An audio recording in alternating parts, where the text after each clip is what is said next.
वटुकभैरव अष्टोत्तरशतनामस्तोत्रम् वन्दे बालं स्फटिकसदृशं कुन्तलोल्लासिवक्त्रं दिव्याकल्पैर्नवमणिमयै किङ्कणीनुपुराढ्यैः दीप्ताकारं विशदवदनं सुप्रसन्नं त्रिनेत्रं हस्ताब्जाभ्यां वटुकमनिशं शूलदण्डौ दधानम् ॐ भैरवो भूतनाथश्च भूतात्मा भूतभावनः क्षेत्रज्ञः क्षेत्रपालश्च क्षेत्रदः क्षत्रियो विराट् श्मशानवासी मांसासि खर्परासि स्मरान्तकृत रक्तपः पानपः सिद्ध सिद्धिदा सिद्धिसेवितः कंकालः कालसमनः कलाकाष्ठातनुः कविः त्रिनेत्रो बहुनेत्रश्च तथा पिङ्गललोचनः शूलपाणि खड्गपाणिः कंकाली धूम्रलोचनः अभीरुर्भैरवीनाथो भूतपो योगिनीपतिः धनदो धनहारी च धनवान् प्रतिभवान् नागहारो नागकेशो व्योमकेशः कपालभृत् कालः कपालमाली च कमनीयः कलानिधिः त्रिनेत्रोज्ज्वलन्नेत्र स्त्रीशिखी च त्रिलोकपः त्रिनेत्रतनयो डिम्बः शान्तः शान्तजनप्रियः वटुको बहुवेशश्च खट्वाङ्गवरधारकः भूताध्यक्षः पशुपतिर्भिक्षुकः परिचारकः धूर्तो दिगम्बरः शौरिर्हरिणः पाण्डुलोचनः प्रशान्तः शान्तिदः शुद्धः शङ्करप्रियबान्धवः अष्टमूर्तिर्निधिशश्च ज्ञानचक्षुस्तपोमयः अष्टाधारः षडाधारः सर्पयुक्तः शिखीशकः भूधरो भूधराधीशो भूपतिर्भूधरात्मजः कंकालधारिमुण्डी च नागयज्ञोपवीतिकः जृम्भणो मोहनस्तम्भि मारणः क्षोभणस्तथा सुधो नीलाञ्जनप्रख्य प्रत्यहामुण्डभूषितः बलिभुग्बलिभुम्नाथो बालो बालपराक्रमः सर्वापत्तारणो दुर्गो दुष्टभूतनिषेवितः कामी कलानिधिः कान्तः कामिनी वसकृद्वशी सर्वसिद्धिप्रदो वैद्यः प्रभविष्णुरिति वहि अष्टोत्तरशतं नाम्नां भैरवस्य महात्मनः ॐ वन्दे बालं स्फटिकसदृशं कुन्तलोल्लासिवक्त्रं दिव्याकल्पैर्नवमणिमयै किङ्कणीनुपुराढ्यैः दीप्ताकारं विशदवदनं सुप्रसन्नं त्रिनेत्रं हस्ताब्जाभ्यां वटुकमनिशं शूलदण्डौ दधानम् ॐ भैरवो भूतनाथश्च भूतात्मा भूतभावनः क्षेत्रज्ञः क्षेत्रपालश्च क्षेत्रदः क्षत्रियो विराट् श्मशानवासी मांसासि खर्परासि स्मरान्तकृत रक्तपः पानपः सिद्ध सिद्धिदा सिद्धिसेवितः कंकालः कालसमनः कलाकाष्ठातनुः कविः त्रिनेत्रो बहुनेत्रश्च तथा पिङ्गललोचनः शूलपाणि खड्गपाणिः कङ्काली धूम्रलोचनः अभिरुर्भैरवीनाथो भूतपो योगिनीपतिः धनदो धनहारी च धनवान् प्रतिभवान् नागहारो नागकेशो व्योमकेशः कपालभृत् कालः कपालमाली च कमनीयः कलानिधिः त्रिनेत्रोज्ज्वलन्नेत्र स्त्रीशिखे च त्रिलोकपः त्रिनेत्रतनयो डिम्बः शान्तः शान्तजनप्रिय वटुको बहुवेशश्च खट्वाङ्गवरधारकः भूताध्यक्षः पशुपतिर्भिक्षुकः परिचारकः धूर्तो दिगम्बरः शौरिर्हरिणः पाण्डुलोचनः प्रशान्तः शान्तिदः शुद्धः शङ्करप्रियबान्धवः अष्टमूर्तिर्निधिशश्च ज्ञानचक्षुस्तपोमयः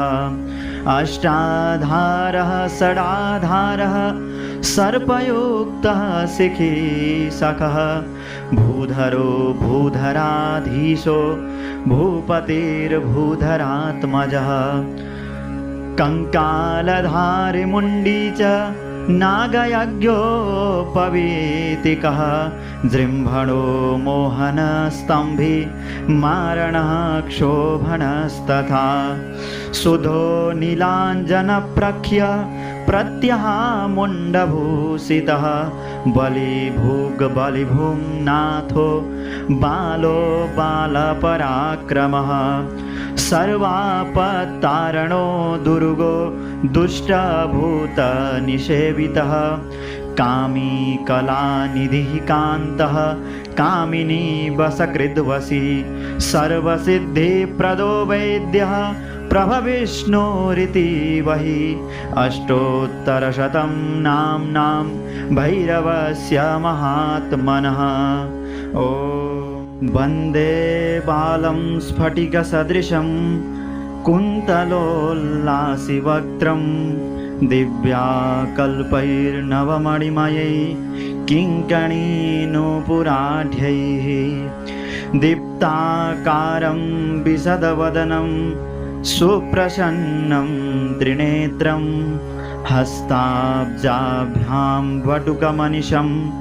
शूलदण्डौ दधानम् ॐ भैरवो भूतनाथश्च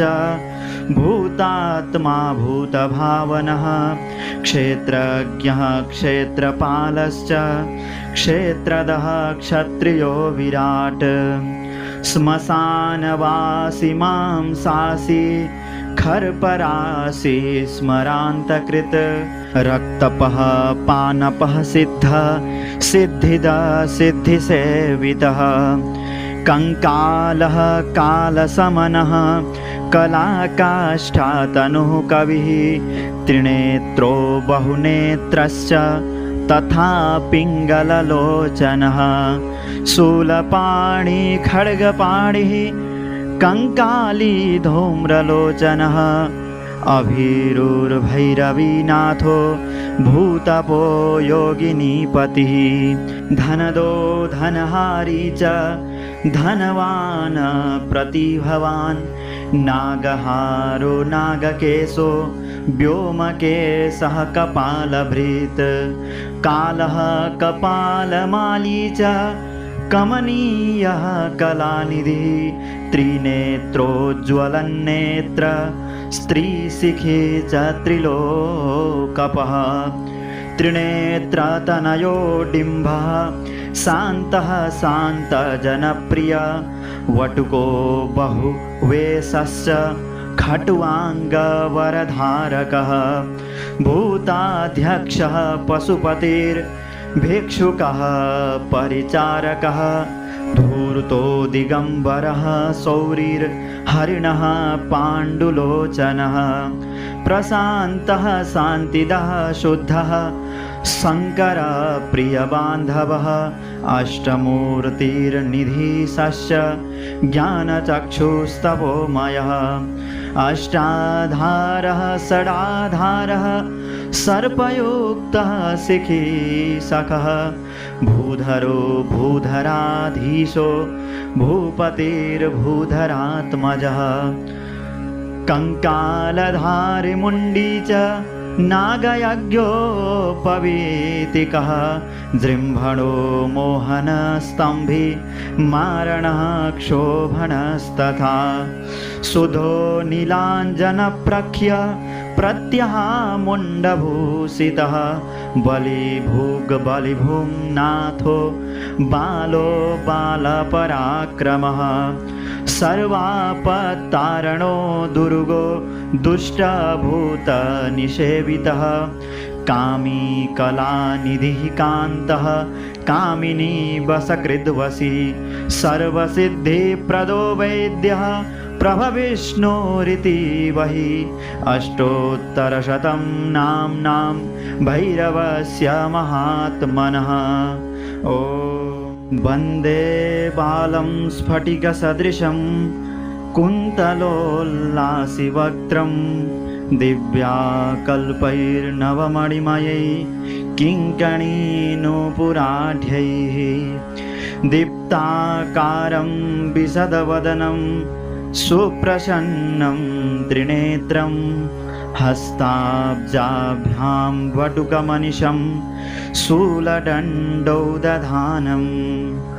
ॐ भैरवो भूतनाथश्च भूतात्मा भूतभावनः क्षेत्रज्ञः क्षेत्रपालश्च क्षेत्रदः क्षत्रियो विराट् श्मशानवासी मांसासि खर्परासि स्मरान्तकृत रक्तपः पानपः सिद्धः सिद्धिदा सिद्धिसेवितः कंकालः कालसमनः कलाकाष्ठातनुः कविः त्रिनेत्रो बहुनेत्रश्च तथा पिङ्गललोचनः शूलपाणि खड्गपाणिः कंकाली धूम्रलोचनः अभीरुर्भैरवीनाथो भूतपो योगिनीपतिः धनदो धनहारी च धनवान् प्रतिभवान् नागहारो नागकेशो व्योमकेशः कपालभृत् कालः कपालमाली च कमनीयः कलानिधिः त्रिनेत्रोज्ज्वलन्नेत्र स्त्रीशिखे च त्रिलोकपः त्रिनेत्रतनयो डिम्बः शान्तः शान्तजनप्रिय वटुको बहुवेशश्च खट्वाङ्गवरधारकः भूताध्यक्षः पशुपतिर्भिक्षुकः परिचारकः धूर्तो दिगम्बरः शौरिर्हरिणः पाण्डुलोचनः प्रशान्तः शान्तिदः शुद्धः शङ्करप्रियबान्धवः अष्टमूर्तिर्निधिशश्च ज्ञानचक्षुस्तपोमयः अष्टाधारः षडाधारः सर्पयुक्तः शिखीसखः भूधरो भूधराधीशो भूपतिर्भूधरात्मजः कंकालधारिमुण्डी च नागयज्ञोपवीतिकः जृम्भणो मोहनस्तम्भि